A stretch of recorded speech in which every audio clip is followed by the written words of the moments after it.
Bonjour à tous et à toutes, j'espère que vous allez bien.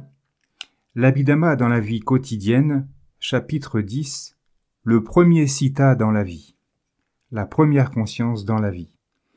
Bonne écoute.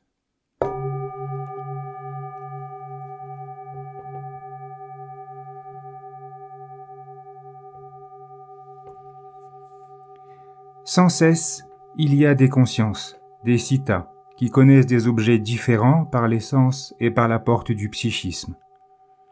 Il y a la vision ou l'audition, et il y a des consciences avec attachement à ce qui est vu ou entendu. Ces consciences se manifestent en raison de conditions différentes. Une conscience visuelle et une conscience avec un attachement à un objet visuel ne se manifestent pas en même temps. Elles sont différentes et remplissent des fonctions différentes. Nous en savons plus sur les consciences quand nous connaissons l'ordre dans lequel elles se manifestent et la fonction qu'elles remplissent. Chaque conscience a sa propre fonction, son propre kiccha. Il y a 14 fonctions de conscience en tout. La conscience qui apparaît au premier moment de la vie doit aussi avoir une fonction. Qu'est-ce que la naissance et qu'est-ce qui naît réellement ? On parle de la naissance d'un enfant, mais en réalité ce sont seulement des phénomènes psychiques, des namas, et des phénomènes matériels, des rupas qui naissent. Le mot « naissance » est un terme conventionnel. Nous devrions considérer ce qu'est vraiment la naissance. Les phénomènes psychiques et les phénomènes matériels apparaissent et disparaissent tout le temps, et il y a donc naissance et mort des phénomènes psychiques et des phénomènes matériels tout le temps. Afin de comprendre ce qui provoque la naissance, il faut savoir comment les phénomènes psychiques et les phénomènes matériels apparaissent au premier moment d'une nouvelle existence. Qu'est-ce qui se manifeste en premier lieu au début de notre vie? Des phénomènes psychiques ou des phénomènes matériels? À chaque moment de notre vie, il y a à la fois des phénomènes psychiques et des phénomènes matériels. Dans les mondes d'existence, où il y a 5 groupes d'attachement, 5 khandas, 4 de phénomènes psychiques, 4 namakanda, et 1 de phénomènes matériels, 1 rupakanda. Les phénomènes psychiques ne peuvent pas apparaître sans les phénomènes matériels. Les consciences ne peuvent pas se produire en absence de corps physique. Petit 1. Il existe différents mondes d'existence où l'on peut naître et dans tous ces mondes, il n'y a pas systématiquement à la fois des phénomènes psychiques, des namas, et des phénomènes matériels, des rupas. Dans certains mondes, il n'y a que des phénomènes psychiques et dans d'autres, que des phénomènes matériels. Je reprends. Les phénomènes psychiques ne peuvent pas apparaître sans les phénomènes matériels. Les consciences ne peuvent pas se produire en absence de corps physique. Ce qui est vrai à tout moment de notre vie, l'est aussi pour le premier moment de notre vie. Au premier moment de notre vie, les phénomènes psychiques et les phénomènes matériels doivent apparaître en même temps. La conscience qui apparaît à ce moment-là est appelée conscience de naissance. Patisandhi Citta. Petit 2. Patisandhi signifie reconnexion, qui relie la vie antérieure à la vie présente. Ce terme est généralement traduit par conscience de renaissance. Mais comme il n'y a personne qui renaît, il serait plus correct de le traduire par conscience de naissance. La conscience qui apparaît à ce moment-là est appelée conscience de naissance, Patisandhi Citta. Puisqu'il n'y a pas de conscience qui puisse se produire sans condition, sans cause, une conscience de naissance doit également avoir des causes. Une conscience de naissance est la première conscience, le premier citta d'une nouvelle vie, et, en toute logique, sa cause ne peut se trouver que dans le passé. On peut avoir des doutes en ce qui concerne l'existence de vie antérieure, mais alors comment expliquer de telles différences entre les gens s'il n'y avait pas de vie antérieure? Nous pouvons voir que les gens naissent avec des accumulations différentes. Peut-on expliquer le caractère d'un enfant en se basant uniquement sur celui de ses deux parents? Ce que nous voulons dire par Caractère est en fait phénomène psychique. Les parents pourraient-ils transmettre à un autre être des phénomènes psychiques qui disparaissent dès qu'ils apparaissent? Il doit y avoir d'autres facteurs qui conditionnent le caractère d'un enfant. Les consciences apparaissent et disparaissent aussitôt, et chaque conscience conditionne karmiquement celle qui la remplace. La dernière conscience de la vie précédente, la conscience de mort, est remplacée par la première conscience de cette vie-ci. C'est pourquoi les tendances qui existaient dans le passé peuvent perdurer par voie d'accumulation d'une conscience à l'autre et des vies passées à la vie présente. Puisque les gens ont accumulé des tendances différentes dans leur vie antérieure, ils naissent avec des tendances et des inclinations différentes. On ne constate pas seulement que les gens naissent avec des personnalités différentes, on voit aussi qu'ils naissent dans des environnements différents. Certains naissent dans un environnement plaisant et d'autres dans un environnement misérable. Afin de comprendre cela, nous ne devons ne pas nous attacher à des termes conventionnels relatifs tels que personne ou environnement. Si nous réfléchissons en termes de phénomène ultime, de Paramattha Dhamma, nous verrons que de vivre dans un environnement plaisant ou misérable n'est rien d'autre que la réception d'objets plaisants ou déplaisants par les yeux, les oreilles, le nez, la langue et le système somatosensoriel. C'est un résultat d'actes intentionnels bénéfiques. Un kusala vipaka ou néfaste. Un akusala vipaka. Un résultat karmique ne se produit pas sans condition. Il est causé par des actes intentionnels, des kamas, bénéfiques ou néfastes. Des personnes différentes accomplissent des actes intentionnels différents et chaque volition, chaque acte intentionnel génère son propre résultat karmique. Le fait que les uns et les autres naissent dans un environnement différent doit avoir une condition, une cause. C'est un acte intentionnel accompli dans une vie antérieure. Les actes intentionnels nous font naître. Une conscience de naissance, un patisandhicitta, est un résultat karmique, un vipaka. Dans ce monde, nous constatons des différences dans la naissance des hommes et des animaux. Lorsque nous comparons la vie d'un animal à celle d'un être humain, nous remarquons que naître en tant qu'animal est douloureux. C'est un résultat d'actes intentionnels néfastes. Naître en tant qu'humain est un résultat d'actes intentionnels bénéfiques, même si l'on est pauvre ou si l'on doit vivre beaucoup de choses douloureuses au cours de sa vie. Les consciences de naissance de différentes personnes ont des degrés de résultats karmiques différents parce que les actes intentionnels bénéfiques qui les ont produites étaient de degrés différents. Au premier moment de notre vie, une volition, un acte intentionnel, un kama, produit une conscience de naissance et des phénomènes matériels, des rupas, apparaissent en même temps. On peut se demander quelle est la cause des phénomènes matériels qui apparaissent au premier moment de la vie. On voit que les gens naissent avec des traits corporels différents. Certains sont forts, certains sont faibles, certains sont handicapés de naissance. Cela a nécessairement une cause. Ce sont les actes intentionnels qui font naître à la fois les phénomènes psychiques et les phénomènes matériels. Les phénomènes matériels que nous appelons matière morte et les phénomènes matériels que nous appelons plantes pourraient-ils être des résultats d'actes intentionnels? Une plante ne naît pas parce qu'une plante ne peut pas accomplir d'actes intentionnels bénéfiques ou néfastes. Elle n'a pas accompli d'actes intentionnels qui auraient provoqué sa naissance. La température est la condition pour la vie d'une plante. En ce qui concerne les êtres humains, les actes intentionnels produisent des phénomènes matériels au moment où une conscience de naissance apparaît. Il ne pourrait y avoir de vie si les actes intentionnels ne produisaient pas de phénomènes matériels dès le premier moment de la vie. Il existe 4 facteurs qui produisent les différents phénomènes matériels du corps. Comme nous venons de le voir, les actes intentionnels, les kamas, sont un facteur. Les autres facteurs sont les consciences, la température et la nourriture. Les actes intentionnels produisent des phénomènes matériels au moment où une conscience de naissance apparaît. Et après cela, les autres facteurs commencent également à produire des phénomènes matériels. La température produit des phénomènes matériels.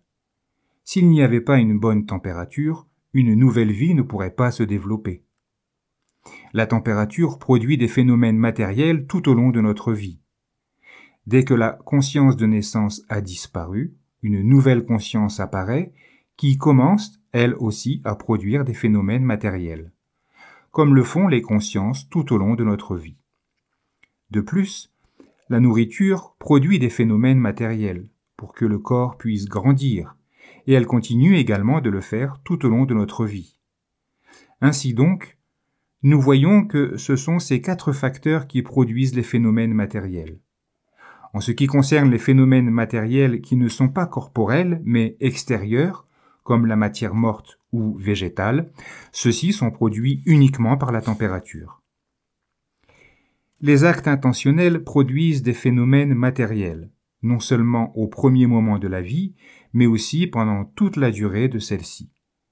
Les actes intentionnels ne produisent pas seulement des consciences de résultats karmiques, des vipaka-citta, qui connaissent des objets plaisants et des objets déplaisants par les 5 portes des sens, ils produisent aussi tout au long de notre vie les phénomènes matériels qui peuvent fonctionner comme portes des 5 sens par lesquels ces objets sont reçus. Pourrions-nous, par exemple, créer notre propre sens, organe visuel ? Il ne peut pas être produit par la température, mais uniquement par des actes intentionnels. Une transplantation de l'œil ne peut se faire sans un acte intentionnel de procurer le sens visuel au corps du récepteur. La naissance dans le ventre d'une mère n'est pas la seule voie de naissance. Nous apprenons des enseignements qu'une naissance peut se produire de 4 manières différentes. Dans un utérus, dans un œuf, par voie d'humidité et par voie de naissance spontanée. Les gens aimeraient savoir quand la vie commence dans le ventre de la mère. Nous ne pouvons pas déterminer le moment exact. La vie commence au moment précis où une conscience de naissance, un patisandhi-citta, apparaît avec le phénomène matériel qui est produit simultanément par un acte intentionnel. Une durée de vie se termine précisément quand disparaît la dernière conscience, la conscience de mort, le kuti-citta. Tant que la conscience de mort n'a pas disparu, il y a encore de la vie. On ne peut pas connaître le moment précis de l'apparition et de la disparition de la conscience de mort de quelqu'un d'autre, à moins d'avoir suffisamment développé la connaissance des consciences des autres. Un Bouddha, ou quelqu'un d'autre qui a suffisamment développé ce type particulier de connaissance, peut connaître le moment exact de la mort de quelqu'un. Nous pouvons nous demander quel acte intentionnel, quel karma de notre vie produira la conscience de naissance, le patisandhi-citta de la prochaine vie. Certaines personnes croient qu'en accomplissant beaucoup de bonnes actions dans cette vie, elles peuvent être assurées d'une naissance heureuse. Mais l'acte intentionnel qui produira la future naissance n'a pas été nécessairement effectué au cours de la vie présente. Nous avons dans les vies passées, ainsi que dans cette vie, effectué des actes intentionnels néfastes comme des actes intentionnels bénéfiques. Et ces actes intentionnels sont de différents degrés.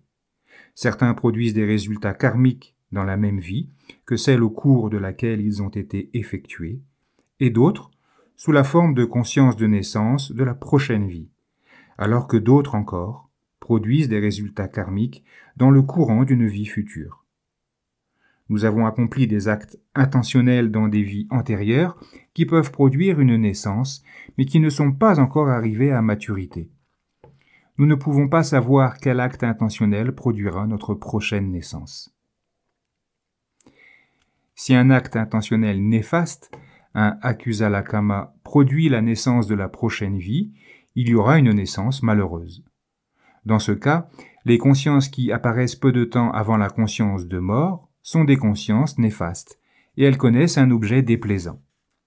la conscience de naissance, le patisandhisitta de la vie suivante, qui remplace la conscience de mort, le kutisitta, connaît un objet déplaisant, identique à celui des consciences précédant la conscience de mort. Si un acte intentionnel bénéfique produit la naissance, il y a une naissance heureuse. Dans ce cas, des consciences bénéfiques apparaissent peu de temps avant la conscience de mort, et elles connaissent un objet plaisant. La conscience de naissance de la vie suivante connaît un objet plaisant identique à celui des consciences précédant la conscience de mort. D'aucuns voudraient savoir s'ils peuvent s'assurer d'une naissance heureuse pour eux-mêmes en contrôlant leur dernière conscience avant la conscience de mort dans le but de les rendre bénéfiques. Certaines personnes invitent des moines à psalmodier au chevet d'un mourant afin de l'aider à avoir des consciences bénéfiques. Cependant, rien n'est garanti, et donc personne ne peut être assuré d'une naissance heureuse, à moins d'avoir réalisé l'une des étapes de l'éveil. Nous ne pouvons pas exercer notre volonté sur nos consciences. Pouvons-nous contrôler nos pensées maintenant en ce moment ? Puisque nous ne pouvons pas faire cela, alors comment pourrions-nous contrôler nos pensées peu avant le moment de mourir ? Il n'y a pas de moi, d'existence propre, qui puisse décider de la naissance de la prochaine vie. Après les dernières consciences néfastes ou les consciences bénéfiques de la vie qui finit, une conscience de mort apparaît. Une conscience de mort est remplacée par la conscience de naissance, du patisandhisitta de la vie suivante. Lorsque la conscience de naissance apparaît, une nouvelle durée de vie commence. Tant qu'il y a des actes intentionnels, il y aura des vies futures. Une conscience de naissance remplit la fonction de reconnexion. Elle connecte le passé au présent, puisque seule la première conscience d'une durée de vie remplit la fonction de naissance. Il n'y a qu'une seule conscience de naissance dans une vie. Il n'y a pas de moi, d'existence propre, qui transmigre d'une vie à l'autre. Il n'y a que des phénomènes psychiques et des phénomènes matériels qui apparaissent et qui disparaissent aussitôt. La vie actuelle est différente de la vie passée, mais il y a continuité dans la mesure où la vie présente est conditionnée par le passé. Puisqu'une conscience de naissance remplace la conscience de mort de la vie précédente, les tendances des vies antérieures se perpétuent par la conscience de naissance. Et c'est ainsi que les tendances que l'on a dans la vie présente sont conditionnées par le passé. Une conscience de naissance est le résultat karmique d'un acte intentionnel bénéfique ou d'un acte intentionnel néfaste effectué dans le passé. L'objet que la conscience de naissance connaît, ainsi que nous l'avons vu, est identique à celui des dernières consciences néfastes ou des dernières consciences bénéfiques qui sont apparues avant la conscience de mort de la vie précédente.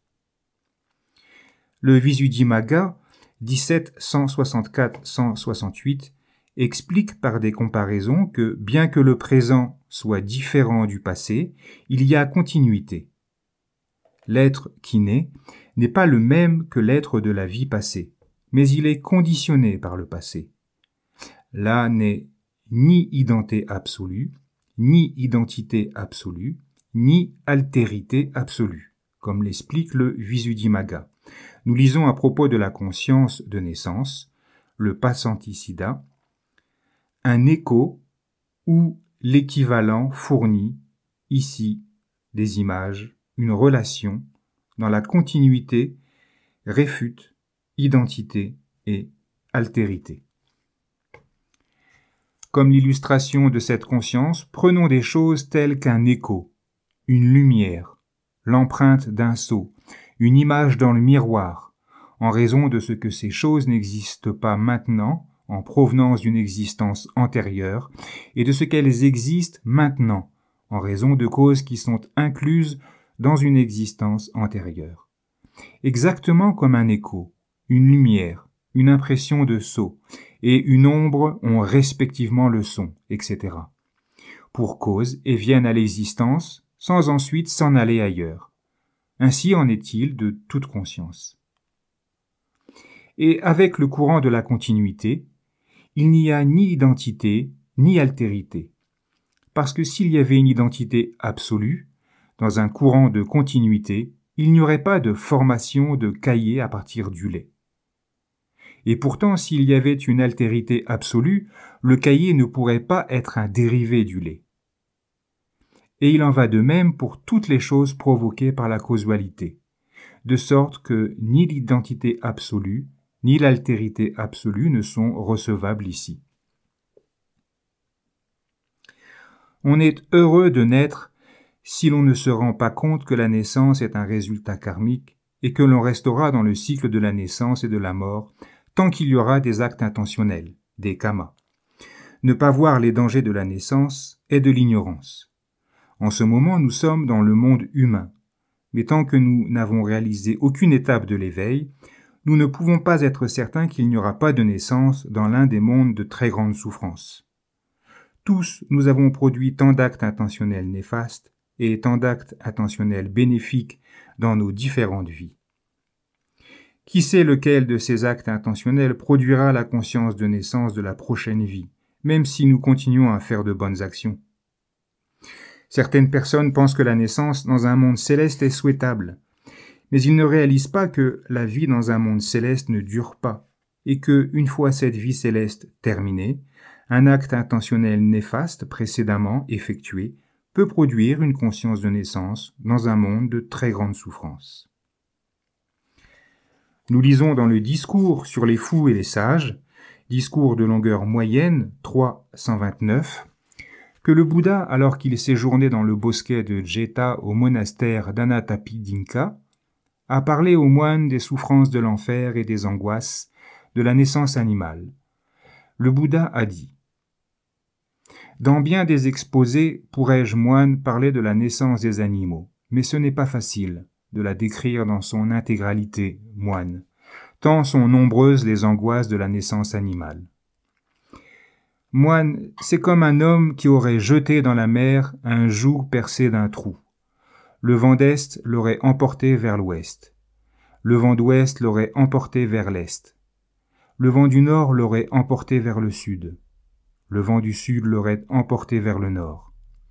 Supposons qu'il y ait là une tortue aveugle qui remonte à la surface une fois tous les 100 ans. Que pensez-vous, moine? Cette tortue aveugle pourrait-elle passer le coup par le trou de ce joug?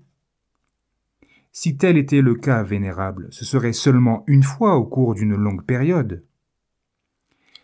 Si tôt ou tard, moine, la tortue aveugle pouvait passer le coup par le trou de ce joug, plus difficile que cela, dis-je, moine, est l'existence humaine, une fois encore, pour le fou qui s'est précipité dans le monde inférieur. Quelle en est la cause? Moine, c'est parce qu'il n'y a là aucune vie sainte, aucune bienveillance. On ne fait pas ce qui est habile, on ne fait pas ce qui est bénéfique. Moine, là on se dévore les uns les autres, et l'on se nourrit des faibles. Moine, si de temps à autre, ou une seule fois sur une longue période, ce fou revenait à l'existence humaine, il naîtrait dans l'une de ces familles pauvres, une famille de basse caste, ou une famille de chasseurs, ou une famille de tresseurs de bambou, ou une famille de charretiers, ou une famille de trieurs de détritus, une famille dans le besoin, sans assez d'eau ni de nourriture, où l'on trouve difficilement une couverture à se mettre sur le dos. De plus, il serait défavorisé, laid, nain, maladif, aveugle, ou déformé, ou boiteux, ou paralysé. Il serait incapable d'obtenir nourriture, boisson, vêtements, véhicules, guirlandes, encens et parfums, lit, habitation et lumière. Il se comporterait mal par le corps, mal par ses paroles, mal par la pensée.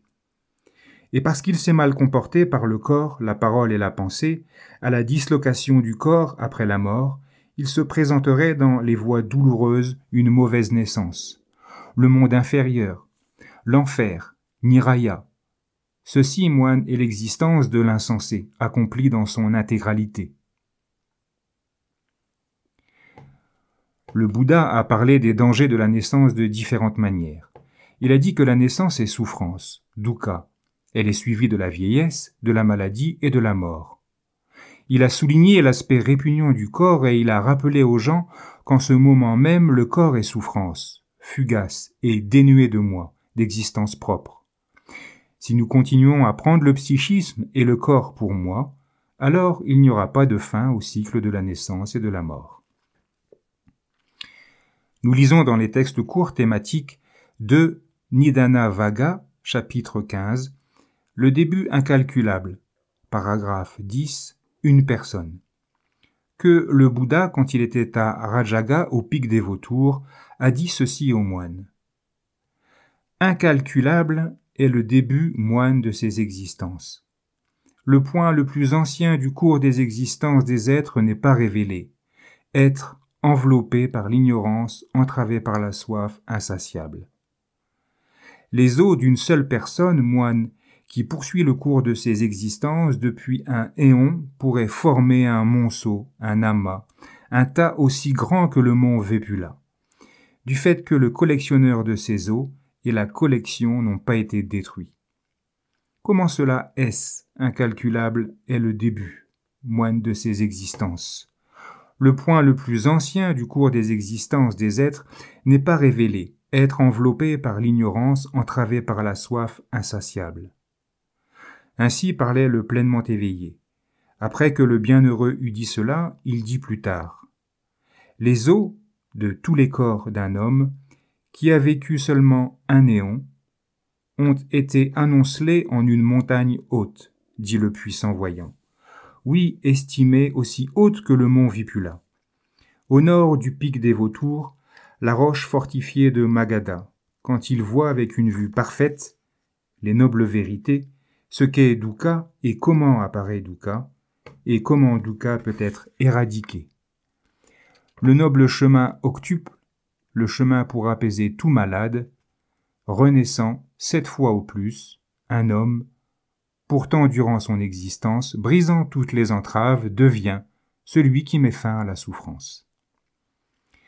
C'est un privilège que de naître dans le monde humain où nous pouvons cultiver l'intuition pénétrante. Quand la première étape de l'éveil, l'état de Sotapanna, a été réalisée, les 4 nobles vérités ont été directement comprises. Alors, nous ne naîtrons pas plus de 7 fois et nous pouvons être sûrs qu'il y aura finalement une fin à la naissance. Question. Petit 1. Combien de fonctions de conscience, de citta, y a-t-il en tout? Petit 2. Les 4 classes, jati, de conscience sont néfastes, akusala, bénéfiques, kusala, résultat karmique, vipaka, et ni cause ni résultat, kiriya. De quelle classe fait partie la conscience de naissance, le patisandhi citta? Petit 3. La naissance en tant qu'être humain est-elle toujours le résultat karmique d'une volition, d'un acte intentionnel bénéfique, d'un kusalakama? Petit 4. Quand commence la vie humaine? Enfin, petit 5. Pourquoi la naissance est-elle souffrance? Dukkha. Voici pour la fin de ce chapitre. Il me reste à vous souhaiter une belle journée, de belles méditations, et je vous dis à bientôt.